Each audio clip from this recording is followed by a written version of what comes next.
Hi hello welcome to our channel. మీరు చూస్తున్నారు Nivas TV. నేను మీ నివాస్ వాల్మీకి. ఈరోజు టాపిక్ ఏంటంటే, ఒక కస్టమర్ అడిగినటువంటి ఒక సందేహాన్ని అది అందరికీ ఉపయోగపడేలా ఉందనిపించి నేను ఒక వీడియోలో దాన్ని తెలియపరుస్తున్నాను. హాయ్ సార్, నా పేరు నరహరి, సర్నేమ్ ధీరావత్. నా యొక్క డేట్ ఆఫ్ బర్త్ 6/8/1979. నాకు ఈ పేరు నా యొక్క డేట్ ఆఫ్ బర్త్కి తగిన విధంగా ఉందా లేదా అని అడుగుతున్నారు.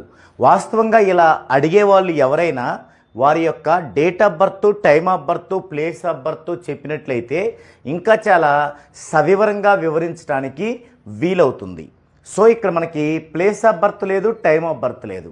సరే, మనకి ఉన్నంతలో ఆ నేమ్ ఏం చెప్తుంది, తన యొక్క ఫ్యూచర్ ఎలా ఉండబోతుంది అనేది నేను ఇప్పుడు చెప్తాను. నేమ్ వచ్చేసి నరహరి, సర్నేమ్ వచ్చేసి ధీరావత్, డేట్ ఆఫ్ బర్త్ 6/8/1979. మనకి కేవలం ఈ యొక్క ఇన్ఫర్మేషన్ మాత్రమే ఉంది. ఇలా తెలుసుకోవాలనుకునే వాళ్ళు మీ యొక్క time of birth, place of birth కూడా ఇస్తే బాగుంటుంది. అయితే ప్లేస్ ఆఫ్ బర్త్ ఇచ్చేటప్పుడు ఏ ఊరు, అది ఏ మండలంలో ఉంది, ఏ జిల్లాలో ఉంది అనేది కూడా ఇస్తే బెటర్. ఎందుకంటే ఇప్పుడు జిల్లాలు డివిజన్ చేసిన దగ్గర నుంచి ఇప్పుడు ఏవైతే అమల్లో ఉన్నాయో అవి మనకి గూగుల్లో కనిపించడం లేదు. అంటే time of birth, place of birth దేనికోసం అంటే మనం లాటిట్యూడ్, లాంగిట్యూడ్ తీసుకోవడం కోసం, అంటే జన్మ వైబ్రేషన్ ఆర్పి తీసుకోవడం కోసం. ఓకే, మనకి ఇక్కడ ఇన్ఫర్మేషన్ అయితే లేదు. దీని వరకు ఎలా ఉంది ఏంటి అనేది మనం పరిశీలన చేద్దామండి. మొదటగా వీరికి లైఫ్ ఎలా ఉంది, ఫ్యూచర్ ఎలా ఉండబోతుందో చూద్దామండి. వీరి యొక్క డెస్టినీ తీసుకుందామండి. 6/8/1979. ఇవన్నీ కలిపితే వచ్చేది డెస్టినీ. 6/8 14 ఒక 10 ఇంతవరకు అంటే 24 31 40. సో ఇక్కడ ఇది 6 అవుతుంది, 8 అవుతుంది, 10 17 26 8 అవుతుంది, ఇది 4 అవుతుంది. ఇది వారి ప్యాటర్న్. మరి ఈ ప్యాటర్న్లో మనం చెప్పుకున్నాం డెడ్ యాంటీ కాంబినేషన్స్ ఉన్నాయంటే లేవు. సో ఒక 70% సేఫ్ అనుకుందాం. ఇకపోతే కూల్ నెంబర్స్ ఉన్నాయా? ఒక కూల్ నెంబర్ ఉంది, 2 వీక్ నెంబర్స్ ఉన్నాయి. ఒక కూల్ నెంబర్ ఉంది, 2 వీక్ నెంబర్స్ ఉన్నాయి. సో 45 ఇయర్స్ వరకు కూడా, ఎందుకు ఇది మనకు ఒక్కొక్కటి 15 ఇయర్స్ వస్తుంది కదా, 45 ఇయర్స్ వరకు కూడా వారికి ఫుల్ ఫ్లెడ్జ్డ్గా ఉండేటువంటి గ్రోత్ అనేది కనిపించదు.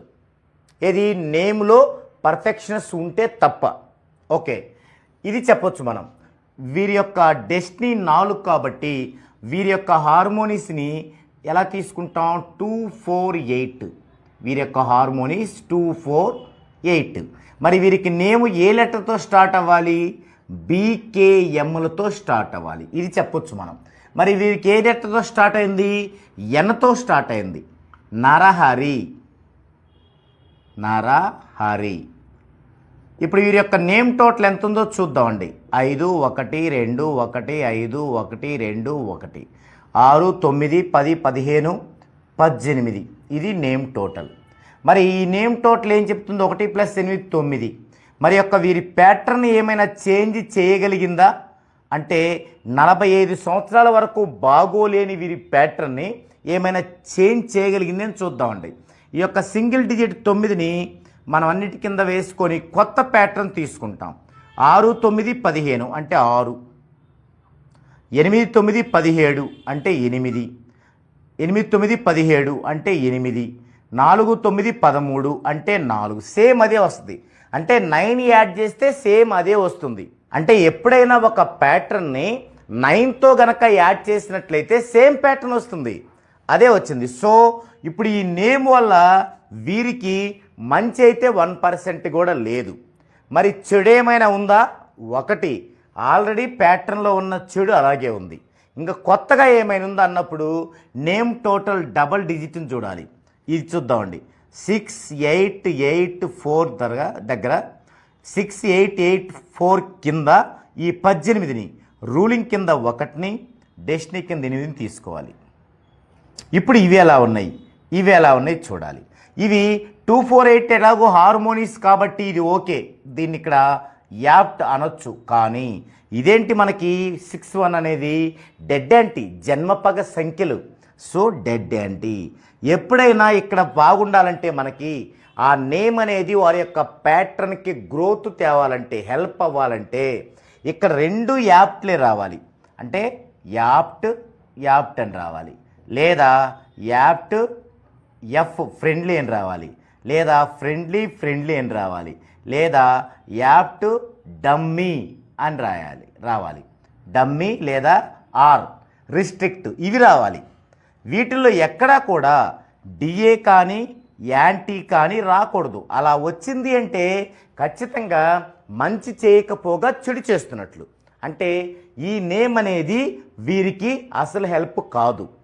ఇక చెడు ఏం చేసిద్ది అంటే ఇక్కడ బ్యాడ్ నెంబర్ ఏముంది మనకి, ఇది బ్యాడ్ నెంబర్ 18 బ్యాడ్ నెంబర్.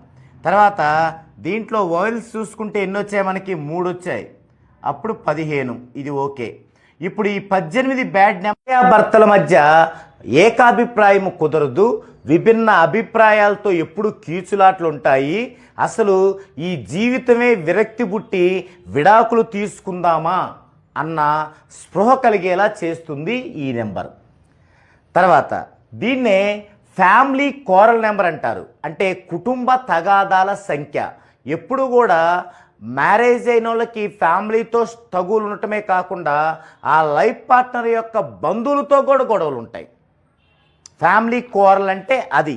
ఒక్కోసారి వాళ్ళ యొక్క పిల్లలు వీళ్ళు చెప్పినట్టు వినకుండా కొంచెం బ్యాడ్ వేలో వెళ్తూ కూడా వాళ్ళకి వీళ్ళకి కూడా గొడవలు తెచ్చిపెడుతుంది ఈ 18. తర్వాత ఫైనాన్షియల్ సెట్బ్యాక్ నెంబర్. అంటే ఆర్థిక పరంగా వెనక్కి నెట్టేస్తుంది. అంటే ఆదాయానికి మించిన ఖర్చుల్ని క్రియేట్ చేస్తుంది. మానసికంగా బాగా డిప్రెషన్లోకి వెళ్ళేలా చేస్తుంది. తద్వారా భార్యతోనూ పిల్లలతోనూ పొరుగువారితోనూ స్నేహితులతోనూ అందరితోనూ డిస్టర్బెన్స్ ఏర్పడే అవకాశం ఉంటుంది. ఇంకా దీన్ని ఏమంటారంటే టెన్షన్ నెంబర్ అంటారు. అంటే అది గనక నేమ్లో ఉంటే ఎప్పుడు విపరీతమైన టెన్షన్ ఎదురవుతూ ఉంటుంది అతనికి. ఒక వ్యాపారం చేస్తున్నాము, అప్పులు పాలవుతాం. ఆ అప్పులలో బాగా డిప్రెషన్ చేస్తూ ఉంటారు. లేదా బ్యాంకుల్లో క్రెడిట్ పెరుగుతూ ఉంటుంది, ఆ క్రెడిట్ పే చేయలేము. మనకు రావాల్సినవి సరైన టైంలో రావు, మనకివ్వాల్సిన వాళ్ళు ప్రెజర్ చేస్తూ ఉంటారు. ఇలా దీన్ని టెన్షన్ నెంబర్ అని కూడా అంటారు. ఇంకా హెవీ ఎక్స్పెండిచర్ నెంబర్ అంటారు. అంటే బాగా విపరీతమైన ఖర్చుని తెచ్చిపెట్టే నెంబరు అంటారు. తర్వాత రక్తం కారుతున్న చంద్రుడితో పోలుస్తారు. చంద్రుడిని జనరల్గా మనకి కవులు, రచయితలు, సినిమా వాళ్ళు ఒక మంచి సెన్సిటివ్గా, చాలా పాజిటివ్గా పాటలు కానీ ఊహలు కానీ ఉంటాయి. అలాంటి చంద్రుడిని రక్తం కారుతున్న చంద్రుడిగా పోల్చవచ్చు అనమాట. అలా ఉంటుంది ఈ 18వ నెంబరు. సో నరహరి గారు, మీరు ఫస్ట్ ఇక్కడ మీ యొక్క సర్నేమ్ని ఇచ్చారండి నరహరి గారు.